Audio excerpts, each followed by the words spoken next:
10న అంటే ఈ నెల 10వ తారీఖున అంటే ఈ రోజు 8, 10వ తారీఖున గ్రూప్ 1 ఫలితాలు అయితే వస్తాయండి అని ఇచ్చారు.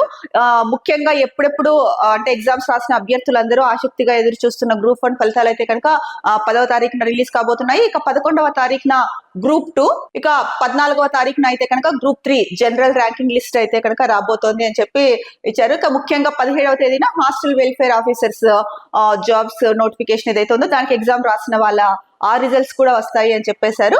సో మొత్తానికి అయితే కనుక ఎప్పటి నుంచో వెయిట్ చేస్తున్న అభ్యర్థులకి ఇప్పుడు అంటే కొంచెం టెన్షన్ అయితే కనుక ఉంటుంది రిజల్ట్స్ చూసుకునే వరకు.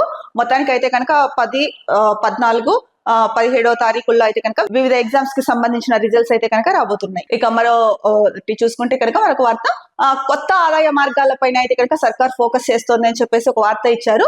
అంటే ఇప్పుడు ప్రస్తుతం నెలకు వస్తోంది 18,000 కోట్ల లోపే నెలకు రాష్ట్ర ప్రభుత్వానికి వస్తున్న ఆదాయము. సో ఇందులో జీతాలు అప్పులు ఏవైతే ఉన్నాయో వాటికి వడ్డీలు కట్టడానికి 12,000 కోట్ల రూపాయలు పోతుంది. ఏవైతే సంక్షేమ పథకాలు ఉన్నాయో వాటికి నిధుల సమస్య ఎదురవుతోంది అని చెప్పేసి ప్రధానంగా చెప్తున్నారు. నెలకు ఇప్పుడు 18,000 కోట్లు వస్తుంది, అది 25,000 కోట్లకు వెళ్తే కనుక ఆదాయం అప్పుడు కొంచెం గట్టెక్కే పరిస్థితి అయితే కనుక కనిపిస్తోంది అని చెప్పి చెప్తున్నారు. ఈ నేపథ్యంలోనే అంటే రాబడి పెంచుకునేందుకు ఏం మార్గాలు ఉన్నాయి అని చెప్పేసి దానిపైన అన్వేషణ అయితే కనుక కొనసాగుతోంది. ఇక రాబడి పెంపు మార్గాలపై సీఎం కు ఆర్థిక శాఖ నివేదిక కూడా ఇచ్చిందని చెప్పేసి చెప్తున్నారు.